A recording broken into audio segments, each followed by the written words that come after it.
Përshëndetje dhe mirëmëngjesi vëllezër dhe motra, mirë se keni ardhur edhe në këtë shërbes. Bekë me po gjithë secilin këtu. Sot shërbesën do e hap me fjalën e Zotit, ku do lexojmë Psalmin 121. Unë ngrej syt nga malet, nga do më vjen ndihma. Ndihma më vjen nga Zoti që ka bërë qiell dhe tokën. Ai nuk do të lejoj që të merren këmbët, ai që të mbron nuk do dërmit. Ja, ai që më mbron Izraelin nuk ndërmit dhe nuk fle. Zoti është ai që të mbron. Zoti është hija jote, ai ndodhet në të djathën tënde. Dielli nuk ka për të goditur ditën e as hëna natën. Zoti do të ruaj nga çdo e keqe, ai do të ruaj jetën tënde. Zoti do të ruaj daljet dhe hyrjet e mua, tani dhe për jetë. Amen. Mirë, tash ftojmë grupin e kaldimit. Derisa vjen grupi i kaldimit, ngritemi në këmbë për me adhuru Zotin.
Tati dashur, në falënderit për këtë kohë që ne mund të drejtohemi ty edhe kemi lirinë e plot dhe këtë rrugë, këtë shtege ke hapur o Zot me anë të birit të Krishtit Jezus, që ne mund të lutemi ty drejt për drejt, e ti jo vetëm u lutë, se të lutën të shumtin ata që lutën, për dhe të dëgjosh lutjet tona. Bekojnë fjalën tënde, Zot, le të shenjtrohet ajo ndërsa flitet, e kërkojmë ndihmën tënde dhe praninë tënde, edhe na gatuaj sot Perëndi zemrat tona sipas kësaj fjale. Le të jetë një nxitje dhe një inkurajim, me pa jo vetëm çfarë ke bërë në të kaluarën, por çfarë bën edhe sot. Në Krishtin e mirë lutemi. Amen. Para 2 javësh kemi folur për Noeun. Edhe kur ndodhi përmbytja, shkuan edhe 350 vjetë dhe Noeu ishte gjallë, bashkë me bijtë e tij edhe gratë e tyre. E pastaj për këto 350 vjetë, toka sërish filloi të popullohet me njerëz. Fjala e Zotit Zanafilla, kapitulli 9, 10 edhe 11, tregojnë disa ngjarje se çfarë ka ndodhur ndërkohë. Ama nuk mund të gjejmë një person i cili i ka pëlqyer, cilin Perëndia ka pëlqyer. Pra është ashtu gati, sikurse në kohën e Noeut, që njerëzit ishin ra edhe kishin shmangë rrugën e tij, dhe ky dënim kaq i madh, ky ndërshkim i madh që ndodhi, kjo përmbytje kaq e madhe që ndodhi, ne shohim sërish njerëzit vetëm pas disa dekadave, e mos me thonë disa qindrave vjet, njeriu sërish bjen. Pra nga kjo mund të themi që njeriu vështirë të mësoj nga katastrofa, nga humbja, nga dhimbja, nuk mëson. Njeriu nuk mëson nga luftrat, njeriu nuk mëson nga smundjet, njeriu nuk mëson atë shumë nga skamja, varfënia. Nuk ka diçka pra të veçantë në jetën njerëzore që e bën të pëlqyeshme në sytë e Perëndis nga këto rrethana të brendshme ose të jashtme që njeriu të rri tek zemra e Perëndis dhe ku rreh zemër. Kur lexon për një me gjithë këto ngjarje që kanë ndodhur dhe thua, po qysh më këta njerëz kaq shpejt shmangin porosinë e Perëndis. A dini çka do të thonë? Me u përmbyt krejt bota, edhe me njëherë pastaj njerëzit fillojnë të shumohen, për sërish ndjekin dhe i bajnë zotnat e tyre. Kështu pra ndodhi me këtë botë pas përmbytjes, edhe ju që nuk e keni ndoshta të qartë se kur jetoi Abrahami dhe kur jetoi Noeu, ata kanë jetuar shumë afër njëri tjetrit, në fakt. Shumë afër. Vetëm 58 vite i kishin ndërmjet. Kur vdes Noeu, pas 58 vitesh lindi Abrahami. Pra ishin shumë afër. Por neve në histori na duket sikur diçka, aty janë me mia vjet, e në fakt nuk janë. Një njeri i cili kishte përjetuar përmbytjen, në kohën kur përjetonte Abrahami, ai ishte ende gjallë. Ishte i biri Noeut, Shemi.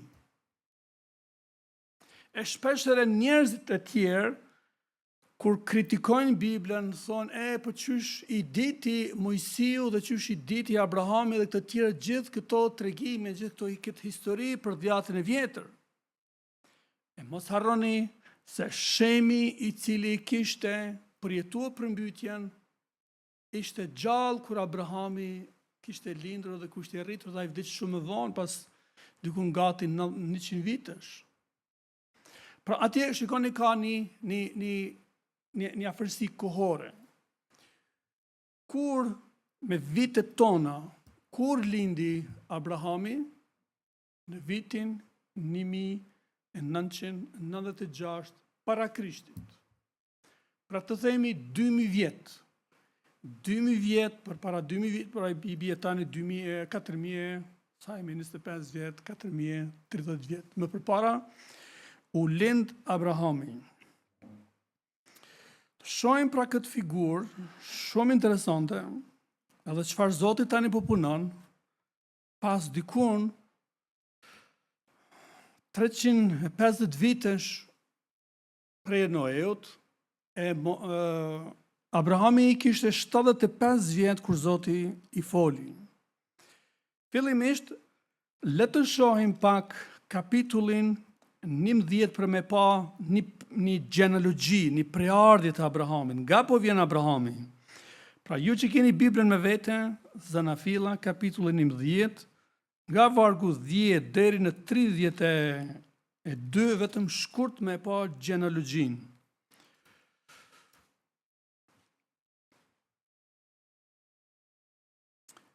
Pra Zanafila 11, nga vargu 10, e deri të vargu 28 tregon kush ishte gjyshi, kush ishte babai i Abrahamit, që ishte Terahu, kush ishte gjyshi i Abrahamit, që ishte Nahori, kush ishte stërgjyshi i tij, ishte Serugu, e stërgjyshi Roeo, e kështu Pelegu, e mëndej. Bile ky Pelegu këtu që përmendet tek vargu 16 edhe 17, shqiptarët kanë besuar se ne kemi një preardhje për këtij burri që quhet Peleg. Prej Pelegut vijnë pelazgët. Por kjo është një gjë tjetër. Pra, të shëroj vetëm të i kujtoj juve dhe ata që do ta dëgjojnë më vonë këtë video në YouTube, në kanalit të Kishës Son, se çfarë burimi Bibla ofron për me kuptuar se kush ishte Abrahami. Nuk është vetëm një emër që përmendet aty këtu, kërcehet në 2-3 argumente dhe pastaj zhduket dhe ti krijon një teori. Nuk është kështu. Abrahami është një person real, tregohet prej nga vjen, kush është gjenealogjia e tij, kush ishte babai i tij, si kishte emrin, kur u lind, kur vdiq, kush ishte gruaja e Abrahamit, kush ishin prarësit e tij, kush ishin pasardhësit e tij, të gjithë me radhë. Pra, në vargu 28 po thuhet që Harani vdiq në pranitë të Terahut, babait të vet, në vendlindjen e tij në Ur të Kaldazëve. Nga ishte kjo familje? Familja e Abrahamit dhe prarësve të tij ishin nga një qytet bregdetar, një vend bregdetar që quhej Ur i Kaldazëve. Ku është Uri? Uri është sot me pjesë e Irakut dalja në gjirin persik, ajo pjesa e detit që është në gjirin persik. Andej është, prandaj vjen kjo familje. Pastaj këtu po tregohet që Abrahami dhe Nahori morën gra, këta ishin vëllezër pra, Abrahami mori për grua Sarën. Shkoni te vargu 29. Por diçka është shumë interesante te vargu 31. Shikoni këtu na thuhet që Terahu mori të birin Abrahamin dhe Lotin të birin e Haranit, domethënë djalin e të birit, dhe Sarain, nusin e tij, gruan e djalit të tij Abram, dhe dolën bashkë nga Uri i Kaldazëve për të vajtur në vendin e Kananejve. Por kur arritën në Haran, ata u vendosin aty. Terahu jetoi 205 vjet, pastaj Terahu vdiq në Haran. Dhe kapitulli 12 vazhdon me por. Çka është diçka e çuditshme në këtë vargun 31 që mund të na habis pak, është se këtu thuhet që Terahu u nis nga Uri dhe doli me u nis për në vendin e Kananit. Ku është toka Kananit? Izraeli sot. Ku është Izraeli vetëm sot, po dhe shumë më e madhe kjo tokë. dhe ai u ndal në një vend që quhet Haran. Ku është Harani?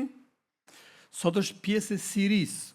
Pra nga Iraku, Gjireni Persik, duke udhëtuar për rreth edhe vjen në Haran. Si e bani babai i Abrahamit edhe familja pra Abrahamit këtë udhëtim? Kush shtrihet aty? Në këtë rrugë nuk ka shkretëtir. Është lumi Eufrat. Prandaj ishte mundësia me udhëtue edhe me ecë kollaj në këtë rrugë, se ishte rrugë e tregtarëve, ishte edhe rrugë që ishte lumi. Studiuesit na thonë që kjo Perëndia kur e thirri Abrahamin, e thirri në Ur apo e thirri në Haran? Ju mund të thoni, po a kanë shumë rëndësi këto? Sigurisht se kanë. Pra studiuesit na thonë se një djalë 75 vjeç që po jetonte hala me babain e vet, që ishte diku 200 kusur vjet, ai ende ishte duke jetuar brenda një shtëpie. Sot në civilizimin perëndimor, fëmijët kur janë, pra djemt apo vajzat, po sidomos djemt, dalin nga shtëpitë e prindërve atëherë kur fillojnë kolegjin, kur janë dikon në moshë mbi 18-20 vjeç. Edhe fillojnë diçka të pavarur. Por kështu nuk ishte kultura për para 4.000 vitesh. Zoti e thirri Abrahamin në Ur, por ai duhet të zhvendosi me gjithë familjen e tij. Edhe këtu kemi vetëm një renditje teologjike, por nuk kemi një ngjarje kronologjike. Dhe këtu është ajo çfarë mund të thuhet për këtë gjë. Tani, kapitulli 12. Por Zoti i tha Abrahamit, largohu nga vendi yt, nga shtëpia, nga të afërmit e tu, dhe nga shtëpia e babait tënd, dhe shko në një vend që do të tregoj. Pra, 12-ni po na tregon nga fillimi krejt historinë. 12-ni po na tregon disa gjëra tepër radikale, rrënjësore. Shikoni si po thret Perëndia. Kë po e thret Abrahamin. A ka ndonjë merit Abrahami që e thirri Zoti? Asnjë. Por ty kur të thirri Perëndia, patë ti një merit? Asnjë. Kur u thirr Abrahamit, çka duhet të bënte ai? Ai duhet të linte praktikat nga idhujt, nga praktikat të ndryshme, edhe pastaj të ecte në këtë mision. Po kur të thirri Jezusi ty, çfarë bane? Njësoj edhe ndodh. Kur ti kemi për përfundim të këtij mësimi, do bëjmë edhe një herë këto krahasime Krishti dhe Abrahami edhe thirrja jonë sot përmes Krishtit. Kjo fjala këtu, largohu nga vendi yt, është Uri, por tani ajo është duke u gjendur në Haran. Largohu nga të afërmit e tu. Kjo është e dhëmshme. Pa nuk na kujton kjo edhe atë çfarë Jezusi tha? Kush ka lënë, kush ka mohuar nën dhe baba dhe të afërm për emrin tim, ai na thot njëjtën gjë. Largohu nga shtëpia e babait tënd dhe shko në vendin që do të tregoj. Cili është ky vendi që do të tregoj? Perëndia Kanaani. Shikoni vargun e dytë. Pra, Perëndia është duke thirr, po i tregon çka do të bëj. Vargu 2, unë prej teje do të bëj një komb të madh, një person. Një person i vetëm Abrahami, Perëndia po thotë që ka më bën një komb të madh. Edhe këtu thot, do të bekoj, edhe ka me të bë të madh emrin tanë, dhe ti do të jesh një bekim. Dhe unë do të bekoj të gjithë ata që do të bekojnë.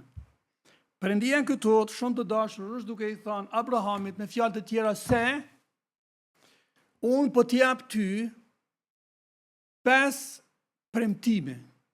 5 premtime jam duke të thënë. Unë të thirr aty, po unë po t'jap ty 5 premtime. Krahasoni tash këtë sot, kur Jezusi ty të thirr, edhe me çfarë premtimesh ai ty t'i ofron dhe të jep. Bënë këtu një krahasim, Zoti Perëndi po e thot këto premtime Abrahamit. Prej teje ka me ba një kom të madh. Te shqiptarët është një nga urimet që i bëhet dikujt të sapo martuar, thonë prej teje u baf një mahall edhe mas shumë të një katun. Ja, nuk urohet diçka më shumë. Por Perëndia i thot Abrahamit, unë prej teje do të bëj një komb. Më vonë të kapitulli 17, Perëndia i thot njëjtit Abraham se prej teje thot unë do të bëj prej teje thot një baba të shumë kombëve, po ashtu. Pra një komb i madh dhe baba i shumë kombëve. Premtimi i dytë, unë do të bekoj ty. Besoj keni dëgjuar këtë fjalë, bekoj në shqip. Në fakt, rrënja fjalës bekoj nuk është shqip. Të vjen nga latinishtja. Benedikcion. Baruch. Berekat në arabisht, baruch në hebraisht, berekat në arabisht. Po në shqip ne kemi fjalën lum, bafsh lum, të lumnoj, lumturi, lumnim. Në shqip pra është kjo rrënjë, kjo fjalë është kuptimi ky. Po Bibla zakonisht përdor, që është përshkruar në shqip, më shumë përdorin fjalën bekoj, se sa fjalën lumnim, lumnoj, lum e kështu, përveç tek predikimi ai që quhet mësimi i Krishtit në mal, atje është thënë lum, ju, që bëni këta lum, jo. Kuptohet, mos shkojmë tek Mateu 5, kur është janë disa herë përmendet kjo fjala lum, jo. Okej? Pra, unë do të bekoj. Çka do më thonë kjo shprehje, unë do të bekoj. Kush po bekon? Bekon ai që është, çka nuk kupton kjo? Kush po bekon? Zoti. Kush bekon? Ai që është më i madh. Kush bekon? Ai që ka. Kush bekon? Ai që është bujar. Por Perëndia na thot ne se edhe Abrahamit i thot edhe ne bekohemi, por edhe ne duhet të bekojmë. Perëndia po e bekon emrin e Abrahamit. Perëndia po e bekon emrin ton. Çfarë emri ti ke? Kush je ti? Që shpesh shqiptarët i thonë një tjetrit kur dojnë më kacafyt, kush je ti? Zumeni për ty. E Perëndia po thot, unë e bekoj emrin tonë. Po nuk na është thonë po nga ky burim që ne duhet ta bekojmë edhe emrin e Zotit? I bekuari bekon. Ai që rrin në bollëkun e bekimeve, ai mund të bekoj. Kush nuk bekon? S'ka bekim. Nuk ndjet i bekum. Nuk den se çfarë është bekimi. E çka do të thonë bekim? Ndoshta edhe ne që vim këtu dhe jemi antar kishe dhe besojmë ose kushdo tjetër dhe njerëz që nuk besojnë, kanë një ide se çfarë është fjala bekim. Disa mendojnë me beku është me kanë mirë me shnet, me u bë gjendja mirë. Madje tani është ka ra kjo dhe si një përshëndetje. Bekime, e përdorni shpesh në për e-maila ose rrjetet sociale kur komunikojmë. Pra është bën tani edhe si një përshëndetje pa pasur duke shmangur kuptimin e vërtet biblik. Pra kjo fjala unë të bekoj emrin tanë dhe unë të bekoj, çka do më thonë? që po pyesim që disa herë. Teologjikisht, kur Zoti thot, unë të bekoj ty, do më thonë, unë kam zgjedhur që ty me të bë pjesëtar të mirave të mia më të mira, më të çmueshme, më të larta, më të veçanta. Pra, bekimi, ky është bekimi kur thot Zoti, unë të bekoj. Unë ty të bëj pjesëtar të mirave të mia më të mira, më të çmueshme, më të veçanta.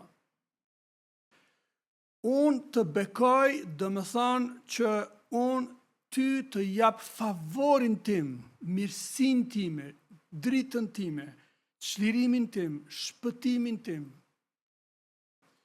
Ti do jesh i rrethuar me ballëkun tim.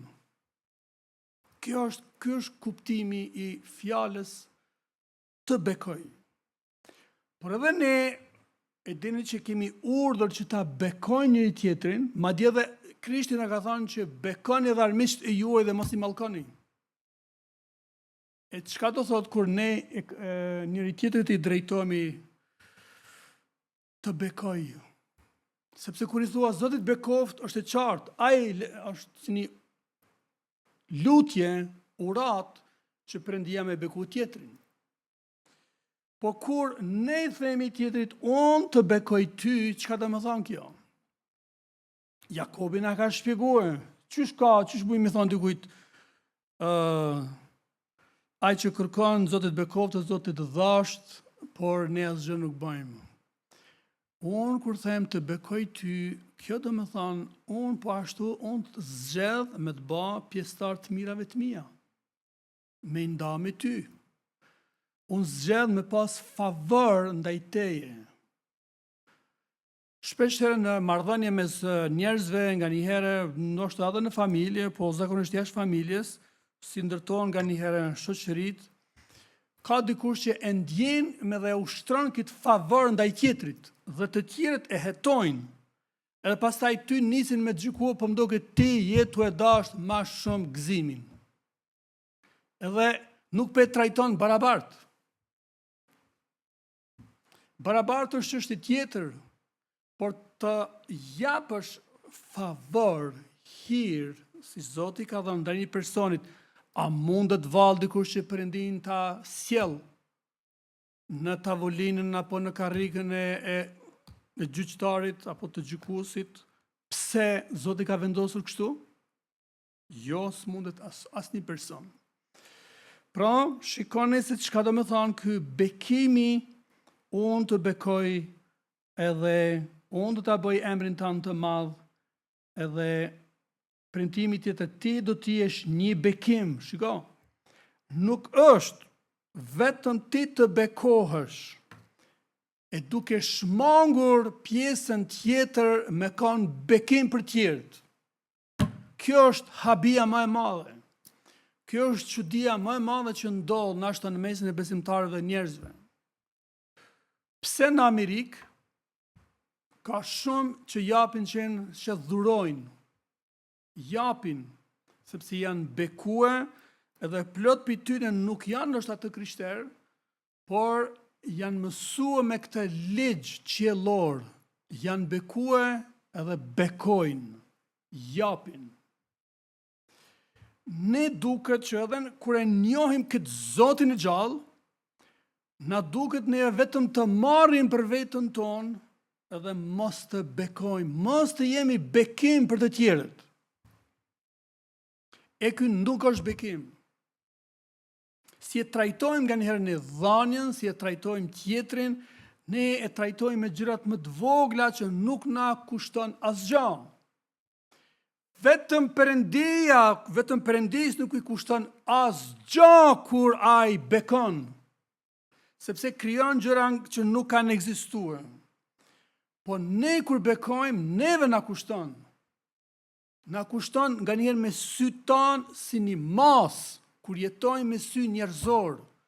Por po jetuam me sy qiellor, me besim qiellor, atëhere kur ne bekojmë, kur ne japim, ai do të na japë edhe më shumë, ama nuk është motivi jonë që duke dhënë me prit që të marrim. E qartë? Pra, shikoni se si është çështja për me mendu edhe një herë. Zoti po e bën këtë njeri të madh. E nuk është se po përpiqet Abrahami mu bë vet i madh. Ne kemi këtë brenda nesh për më bë të mëdhenj. Koni pari, më na nderua njerëzia, më na respektua, më na çel derën, më dok të trishtueshëm, më dok të nderueshëm të parët.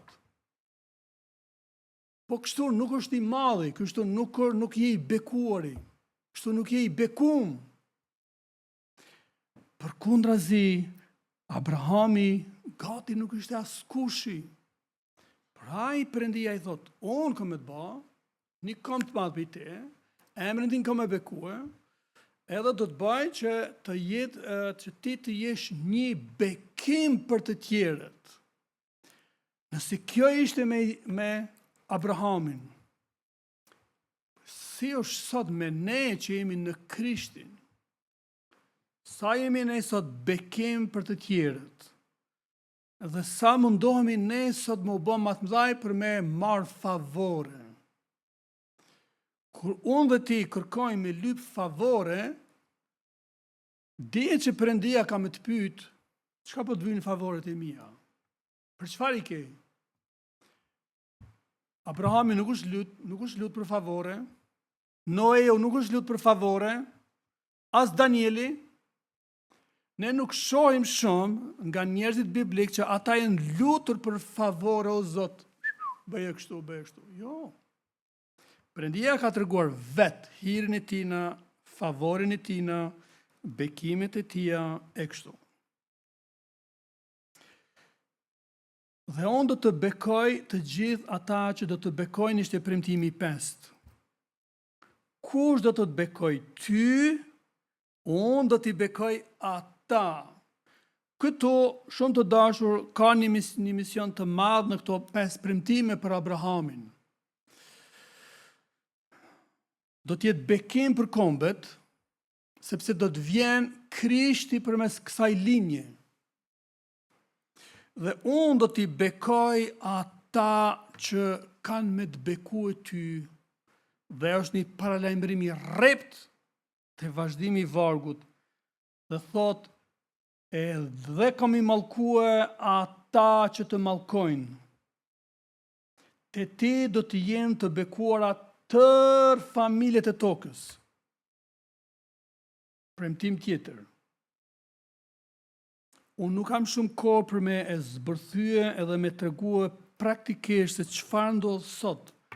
Kush bekon Abrahamin edhe pasardhën e tij dhe linjën që Zoti ka caktuar nga Abrahami tek Isaku, Jakobi, Jozefi, deri tek Jozefi dhe Maria e pastaj me Krishtin. Sot unë vetë dëgjoj nga shumë, sidomos nga popullatat muslimane që kaq shumë mallkojnë hebrejt, kaq shumë mallkojnë të krishterët. I mallkojnë, kam dëgjuar edhe vetë këtu në për xhamit të qytetit tonë, jo tani viteve të fundit, po më përpara kam dëgjuar kaq shumë, duke u mallkue Amerika, duke u mallkue Bashkimi Evropian, duke u mallkue Izraeli, duke u mallkue hebrejt. Fjala e Perëndisë po thotë se ata që mallkojnë do të jenë të mallkuar, ata që do të bekojnë do të jenë të bekuar. Ky është ligji i Perëndisë. Ky është fuqia e tij. Dhe pastaj Abrahami niset edhe aty ku i kishte thënë Perëndia, edhe tek vargu 6 thot Abrahami ka përcjell tokën deri te vendi i Sikemit, pra këto janë vende gjeografike ekzistuese. Madje arkeologët kanë pa dhe kanë zbuluar se kanë gjetë tempuj në Ur, aty ku ka lindur Abrahami, Dhe aty ku ishte vendosur më vonë me babain e tij në Haran, se në këto dy qytete janë zbulu tempuj të perëndisë së hënës. Hënën e kanë pasur perëndi. Paramenoni, ky simbol përdoret shumë edhe sot nga të tjerët, po vetëm pas 300 vitesh prej përmbytjes njerëzit kanë zbuluar një perëndi të quajtur perëndia e hënës. Babai Abrahamit dhe vet Abrahami ishin pagan, ishin idhujtar, nuk ishin monoteist. Por ju, ndërsa se burimi i dytë që flet në botë për Abrahamin është Kurani. Dhe tek surja 3, atje përmendet që thotë jo, Abrahami nuk ishte politeist, nuk ishte idhujtar, 3:67. Por Jezue 24 na tregon që shtëpia e Terahut, shtëpia e Abrahamit dhe gjithë ata që ishin përreth ishin idhujtar. Adhuronin perëndin e hënës. E të njëjtin perëndi e kishin gjetur edhe në Haran dhe prandaj aty ishin vendosur. Njëherë, isha duke para një 3 vitesh, më të kontaktoj një imam nga Ferizaj. Edhe isha duke bisedua me të. Edhe ai tha që njëherë më tha që Adami është muslimani i parë, më thënë ai tha është Ibrahimi e kështu se ka themelu Mekën e gjitha këto. Unë kisha në iPhone-in tim Biblën, edhe hapa dhe tregova. Është Biblia po tregon që Abrahami ka qenë idhujtar, politeist, e jo monoteist. Ai u ndal për një moment. Edhe tha, nëse kjo është e vërtet, gjithë besimi apo feja ime shembet. Sepse ne dim sa ishte muslimani i parë, se këtë na thot Kurani. Pra, vëreni që janë krijuar sot në botë, ka 2 rrëfime, 2 histori për çështje të shumta, jo vetëm për Abrahamin, por edhe për tema të tjera që janë jo 2 histori të ndryshme se s'mund të ketë në fakt, historia është vetë njëra, por ka histori të rishkrume ose narracion paralel. Pra, me këtë dëshiroj të them që Biblia është shumë e hapur edhe nuk pretendon që Abrahami ishte ku me di dikush i përsosur, se beson të Zotin se ishte shembullor kështu. Jo, nuk ishte. Burimet e tjera dëshirojnë me paraqit sikur ai ishte i zgjedhur, i përsosur, pa asnjë gabim e kështu.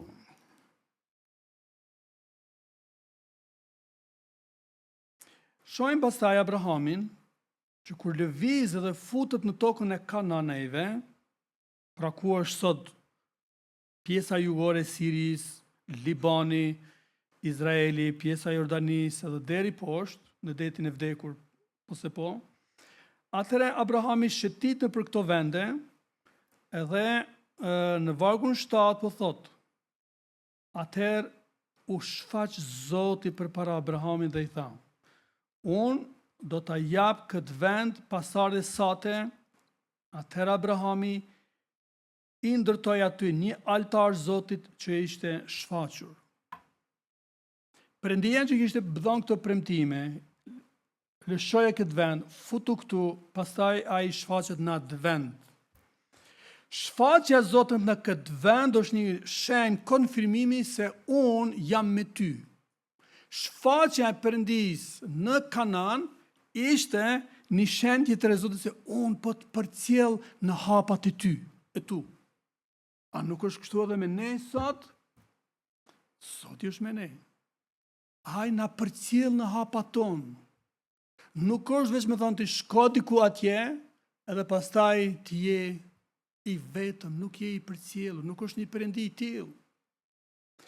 Dhe çfarë bëri Abrahami në përgjigje të gjithë kësaj? Ai u quë, u nis dhe ec. U quë, u nis dhe eci. Shpeshherë kur ne predikojmë ungjilli është një thirrje me u çue, me ecë në jetën e re. E njerëzit nuk duan ta bëjnë këtë punë. Me qenë se kam studiuar dhe folklorin shqiptar, edhe nga njëherë për mahi thuhet që e dini që fillojnë këngët e folklorit shqiptar? Çdo këngë gati nis u quan këngë, kur u quan këngë. Kjo i bjen që shumicën e kohës ne imi kanë të fjetë, ratë, edhe veç kur e na quan këngë po diçka. Thirrja e ungjillit është me u quan këngë, e me ecë. Thirrja e Zotit është e ktillë, sikurse me Abrahamin, i cili po thot, ai u zgjua, pra u qua, u nis dhe bëri ato që Zoti kishte bërë dhe si u përgjigj me tutje, ai ndërtoi një altar Zotit aty ku ishte shfaqur. Do t'i shohim edhe dy rradha të tjera, dy altar të tjerë që Abrahami i ndërton Perëndis. Pse Abrahami bëri altar Zotit? Çka do të thonë altari? Altari përdoret shpesh edhe në poezi, përdoret edhe në shprehjet politike, edhe në luftra, edhe në martesë. Ky fjala altar ka kaluar përdorimin teologjik. Altarin e lirisë, a keni dëgjuar? Shprehen altarin e lirisë, altarin e besnikërisë, altarin e bashkëtorësisë, altarin e kështu. Po ky altari në fakt është një shprehje që është pagane, nuk është një shprehje biblike. Pra kjo fjala altar ka ekzistuar nëpër besime që ishin politeiste, por nuk është problemi se nga rrjedh fjala dhe kush e kanë përdorur. Por kjo fjalë është një shprehje ekskluzive ose përjashtimisht vetëm për çështje shpirtërore. Çka do të thonë fjala altar? Dhe pse Abrahami bën një altar? Abrahami bëri një altar mi kushtua Perëndis një flijim. Abrahami bëri një altar për me kallëzue Zot. Unë vendosi me pas një intimitet me ty. Unë dëshiroj diçka me bë për vetën tane, për ty. Edhe e marrë dhe ndërtoj këtë altar me gur, me dru, ose çfarë do lloj më të hekur, ose çfarë të qofshin, e ndërtoj këtë altar dhe unë ta kushtoj ty. Të jap një flijim. Është një vend ku unë vi edhe e rrëfej vetën time. Lutem, dëshiroj me dëgjue prej teje. Ky është altari. E në Krishtin, ne nuk kemi nevojë të bëjmë asnjë lloj altari. Sepse ne tashmë të gjithë jemi ofruar tek altari i Tij.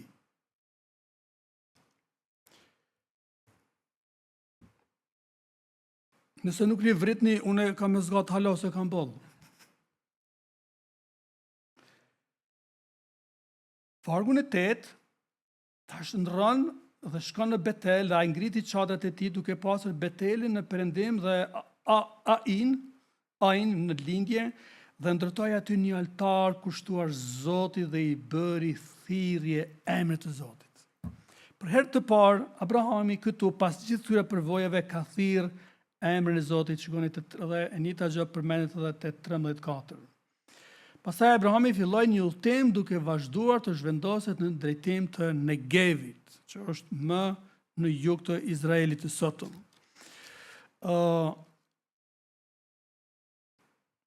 Perëndia bën një beslidhje për me pasur kush është Abrahami me tutje. Ai bën tek kapitulli i 17. Perëndia bën një beslidhje me Abrahamin, një beslidhje që është një lloj beslidhje e treta me radhë në Bibël që po ndodh, por beslidhja më kuptim plote që Zoti lidhi me një person për një mision global. Është kjo me Abrahamin që u lidh. Mision globale kam fjalën për popujt që ishin atë kohë në lindjen e mesme, se popujt e tjerë nuk ishte diçka tjetër. Shohim pra disa vargje nga kapitulli 17. Në këtë kohë, Abrahami ishte 99 vjet. Kur u thirr, kur u lëshoi Urin, ai ishte 75 vjeç. Pra shikoni, kanë kaluar diku 24-25 vite. Kur Abrahami u bë 99 vjeç, Zoti doli përpara dhe i tha. Zoti i doli përpara. Kush nuk e ka dëshirë këta që Zoti mi dalë përpara? Zoti bën vetë, ne nuk përshojnë këtu që ai ka kërkuar. Zoti i doli përpara mikut të vet Abrahamit. Zoti i doli përpara këtij njeriu që i kishte dhënë mision me shkuar në vendin e caktuar për qëllimin e caktuar. Dhe tani është duke i thënë, unë jam Perëndia i plot fuqishëm, ec në praninë time dhe qëndroj ndershëm. Pse? Praktikat fetare, shpirtërore, praktikat e ndryshme në popujt e Kananajve ishin të gërditshme, ishin të trishtueshme, i dhujtar, më skandaloz se sa në këtë pjesë të botës ku ishin rreth 17 popull që renditën, askund nuk ishte diku tjetër. E qysh pra Perëndia e thirr një person me pru në mesin e këtyre praktikave kaq të vështira. Pa nuk është edhe sot bota kështu, po më shumë a keq, e ti e vendosur në këtë botë me ecë ndershëm. Nuk është e re diçka me thonë me ecë ndershëm në këtë botë, bile sot të tallin me thonë me ecë ndershëm, se të marrin si budalla. Në ti s'po din. Por shikoni këtë me Abrahamin, do ecësh në praninë time dhe qëndroj ndershëm. Unë kam e caktuar beslidhje midis teje edhe me dhe do të shumoj fort. Atëherë Abrahami ra me fytyrë për tokë dhe Perëndia i foli duke i thënë: sa për mua, ja unë po bëj një beslidhje me ty, ti do të bëhesh babai një shumice kombesh, dhe nuk do të quhesh më Abram, por emri ju do të jetë Abraham, sepse unë do të bëj baba në një shumice kombesh, dhe do të bëj shumë fryt dhënës. Pra është ende një përsëritje se çka do thot bekim, do jesh edhe fryt dhënës, të kesh jetë të plot, dhe kur i dalur nga jeta, po ashtu është një nga kuptimet e fjalës bekim. Pastaj do të bëj prej teje kombe dhe prej teje kanë për të dalë mbretër, do të caktoj beslidhjen time midis meje dhe teje, kështu pasardhë e gjitha këto deri tek vargu i 8. Edhe kjo është një beslidhje pra që Perëndia bani me Abrahamin. Tani jemi nga fundi. Të krishter, hebrej dhe musliman, të krishter dhe musliman grinden edhe sot. Edhe sot grinden. Për çfarë? Thonë, Abrahami është ati ynë. Abrahami është i pari fesë tonë. Prej Abrahamit na rrjedhin. Dikon thuhet po, se ajo është pranohet nga njëherë nga një palë dhe pala tjetër se po, është ati ynë. Pra, sa ka të përbashkëta mes këtyre religioneve dhe kombeve të ndryshme, në anën tjetër ka gjëra që asgjë nuk lidhen njëna me tjetrën. Sipas Biblës, Abrahami kur nuk ishte në Arabi. Sepse në fakt as që përmendet fjala Arabi në atë kohë, është Bibla dokumenti i parë në botë, burimi i parë në botë, që vetëm në shekullin e 10 përmend fjalën Arabi. Pra përderisa në dokumente tjera greke, helene, janë vetëm të shekullit 5, ato asiriane shekulli 7. Pra vremi që Bibla si një fjalë e Perëndisë, si do shkrimi më i vjetër, përmend fjalën Arabi vetëm në shekullin e 10, pra i bie pas 1000 vitesh kur Abrahami ka pasur birin e tij Ishmaelin. Bibla shpjegon shumë qartë se sa djem i pati Abrahami, i kishte 8. Dhe secili prej tyre ku shkoi të jetoj dhe ku ishte. Edhe i pari fëmijë, biri i Abrahamit ishte Ishmaeli apo Ismaili. Ai lindi me një egjiptase që ishte konkubin. Biblia tregon se ku shkoi me jetu ky person. Shkoi në Egjipt, jo në Arabi. Në Arabi pastaj thuhet sidomos nga hadithet se Abrahami bashkë me birin e tij erdhën në Mekë dhe ndërtuan qytetin edhe Qabën. Nuk ka asnjë të dhënë historike, asnjë provë tjetër nga Bibla se jo, pas kështu as ndryshe s'ka, që ai shkoi deri atje. Harta nga ka lëvizur Abrahami dhe krejt pasardhja e tij nuk ka përcjellën kufijt e Arabisë ku është sot. Mirë, të bëjmë një përmbledhje të gjithë kësaj që deri tani e treguam. Me Abrahamin, Zoti ka nisë një thirrje dhe një mision, po i cili ka përfunduar me ardhen e Krishtit.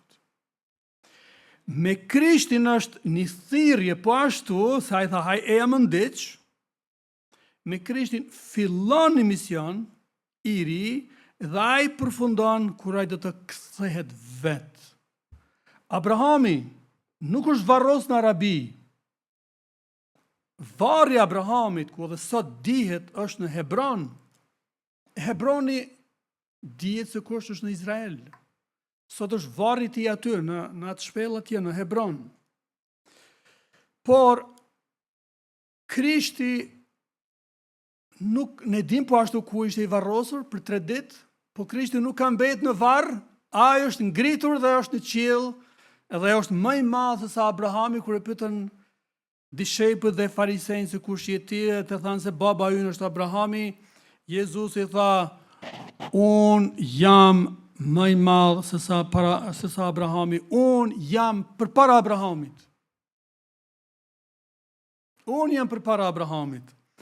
Me Abrahamin kishte bekime gjeografike dhe shtrire gjeografike, nis ky popull, nis ai popull, do të dalin mbretër, do të bëhet kjo, do të bëhet ajo. Po me Krishtin bekimin nuk janë gjeografike edhe me u martue e me u çmartue, po është tani në vend se me Abrahamin sikur bëshin shumë popuj, në Krishtin gjithë popujt mund të vinë tek ai dhe nga gjithë këta popuj bëhet një popull i ri. Tjetër është se thirrja e Abrahamit ishte personale, ashtu sikur se edhe për ty edhe për mua sot thirrja e Krishtit është po ashtu, kjo vlen njësoj edhe për ty është personale. Kjo thirrje pati si qendër qëllimin që është mision. Në Krishtin është e njëjta gjë edhe sot për ty edhe për mua. Të dy këto thirrje kanë kërkuar një shkëputje. Shkëputje nga idhujtaria, shkëputje nga stili i jetës që është në shpërputhje me vullnetin dhe shetrin e Perëndis, por njësoj dhe shumë më shumë është kur ne marrim pranojmë këtë thirrjen e Jezusit që është shkëputje dhe prerje zinxhirëve, thyrje zinxhirëve nga mëkati dhe fuqitë e idhujve në jetën e njerëzve. Të dyja këto thirrje kërkojnë që të përmbushën plotësisht premtimet e Perëndis. Thirrja e Abrahamit pra ishte toksore, e thirrja e Krishtit është shpirtërore. Krishti u bekoft sot, nesër dhe çdo ditë, edhe nga javat që vijnë do i bëjmë edhe 3 mësime, do të vazhdojmë me Abrahamin këtu. Amen. Mirë, dëgjojmë edhe do këndojmë bashkë këngën e fundit.